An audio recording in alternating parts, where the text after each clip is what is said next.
Rob Clark recently posted this in a public forum, the Education Forum. He posted part of a document, and he says this: looking for some help identifying and describing the CIA project, which is DI Circuit. Reserving who this document is referring to for the moment as it pertains to primary research, but just know it's a figure associated with the assassination. This document accompanied a handwritten note in the file describing this woman as not your typical wife and could handle herself as a signals intelligence intercept. Now, Rob is being a little coy here because apparently he's researching this. He wants help, but he's not willing to give the document details, as if any researcher worth his shit couldn't find this. And of course I'm worth my shit, at least. And this is the document that Rob posted, and the subject is redacted, and it says of the subject in the subject line, engagement of spouse of redacted as redacted.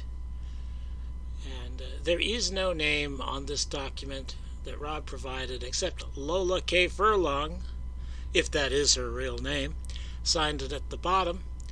And this document has been available since at least 2018. Lola's name was redacted back then, but that doesn't seem all that important to me. What Rob is saying means he knows who these redacted names are up top in the subject line. And actually, as you can see here, this file was available in 2017, and the subject is given in the title of the document. It's a 3-page document, of which Rob showed 1 page. And the name is Mrs. James H. Martin. It's a CIA document, and it's not believed to be relevant, presumably to the JFK assassination. Now, it's a 3-page document. This is the first page of the document, and it says right on it that it refers to Mrs. James H. Martin. This is the second page of the document. It's the handwritten note that Rob referred to. Not a typical housewife, is that what it says up there? I don't know. I can't read very much of this. Rob might be right. Maybe it says that. But I can't be sure what this says. Maybe if I study it for a few years. Now, I'm not too interested in the details of what it says here, other than to determine the date. The date in the listing I showed before, it said the date was 1967, but I don't see that on here. Under number 1 there, it says the effective date of the oral contract is by June 1964 and shall continue thereafter until the termination of tour of duty at BOP. What this sounds like to me is that since they're saying by June 1964, that means it's no later than June of 1964 when this document is being written. Maybe I'm wrong about that, but that's what it sounds like to me. So I'm going to call it June 1964.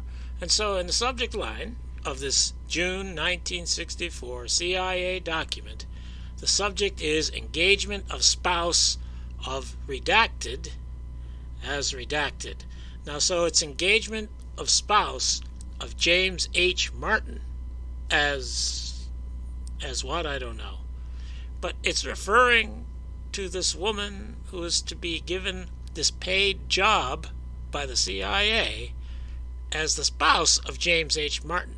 Implication being that James H. Martin is a known quantity who is in good standing with the CIA and presumably, I don't see how it could be otherwise, is an asset of the CIA. And probably a paid asset if they're going to be paying her then he's probably already a paid asset. So it seems to me safe to infer that as of June 1964, at least no later than June 1964, and probably before June 1964, Mr. James H. Martin is a trusted, paid asset of the CIA. Now, this intersects with the JFK assassination because Mr. James H. Martin, in 1963, manages the Six Flags Inn. And on November 24th, 1963, the day that Lee Harvey Oswald was murdered, the Secret Service brings Marina Oswald to the Six Flags Inn for some secluded questioning. The inn managed by James H. Martin. And by the end of the week, James H. Martin invites Marina to live in his own home with his own family, his own wife, and his own children because he felt sorry for her. And 3 or 4 days later, James H. Martin becomes Marina Oswald's business manager. And percentages are arranged and contracts are signed, and Marina is on her way to becoming a wealthy woman. And James H. Martin is tagging along for the ride. And eventually he started tagging Marina too, and at Robert's suggestion, I believe, Marina eventually fired him from both positions.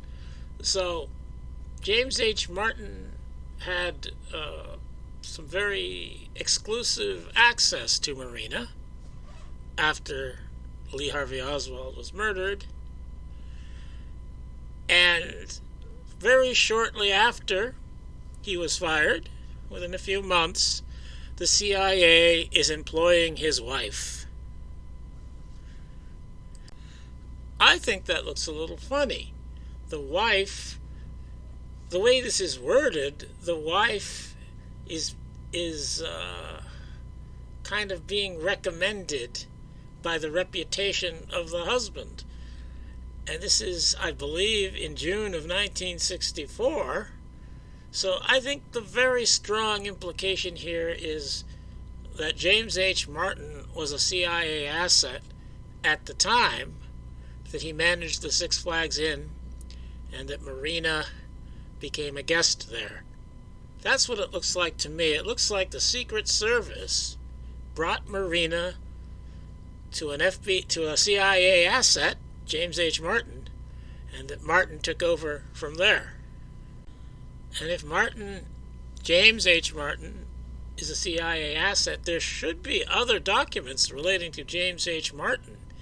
If his wife is included in documents, then the husband should be included in documents too.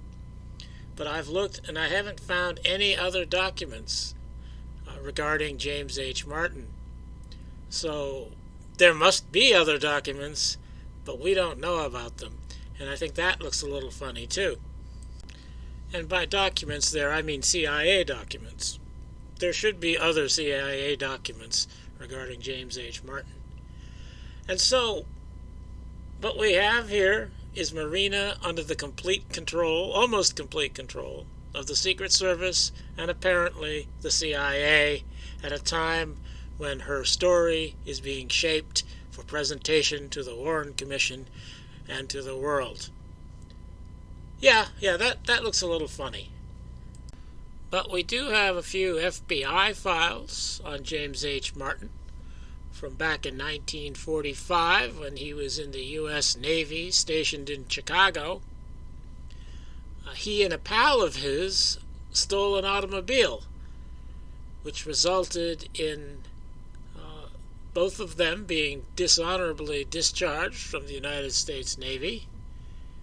And as I understand it, James H. Martin got 2 years probation for that act.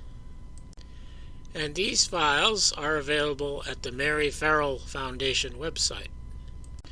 And then we have this December 2nd Dallas Police Department document, which shows that for some reason the Criminal Intelligence Section of the Dallas Police is investigating James Herbert Martin.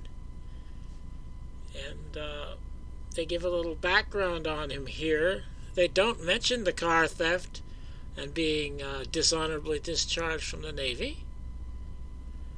But what's most interesting about this document, I think, is this handwritten note at the bottom. It says Starlight Line, and maybe they mean straight line, or maybe they mean Starlight Line. Installed 3 December 63, DH 78876, White House Communications, Washington, D.C. So, what this implies to me is that the Dallas police are investigating James Martin on behalf of Lyndon Johnson, or the White House, which seems a little odd. And I think what this means is that they've installed a dedicated telephone line in order to inform the White House about the results of their investigation. That's what it looks like to me. And here the Dallas police have revealed or discovered the name of Martin's wife, and her name apparently is Wanda L. Martin, the former Wanda L. Hobbs, daughter of Mr. and Mrs.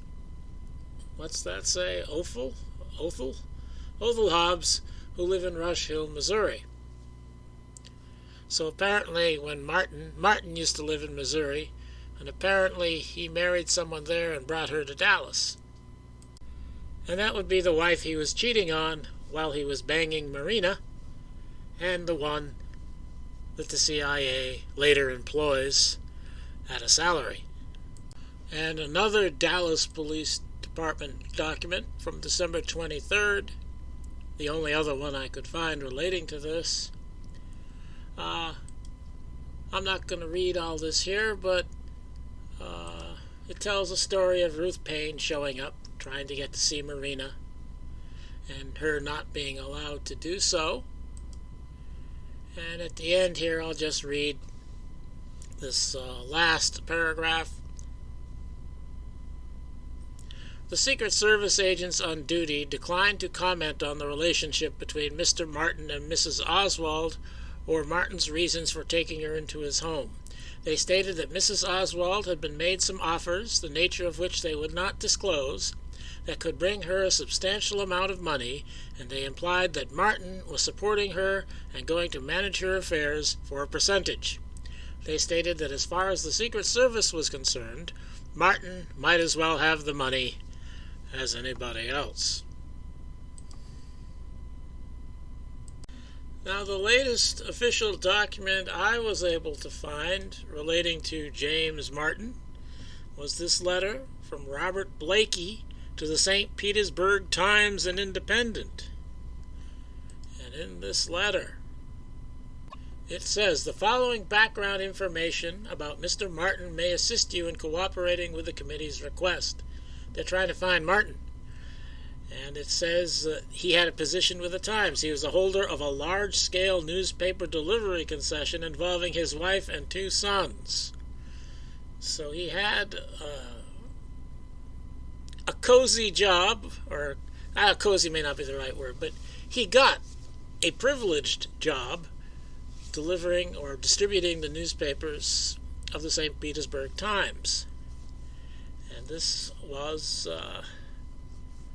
around 1967, according to Blakey's information. The committee's present understanding is that Mr. Martin departed from the St. Petersburg area at some time during the 1974 to 1976 period, and that's the last word I could find on James H. Martin.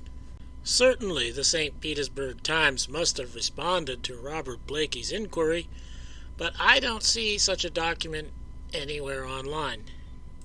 So I think that Martin was Marina's CIA handler, and that he was probably rewarded, at least in one way, by opening the door for him to go to the St. Petersburg Times. And thank you, Rob Clark.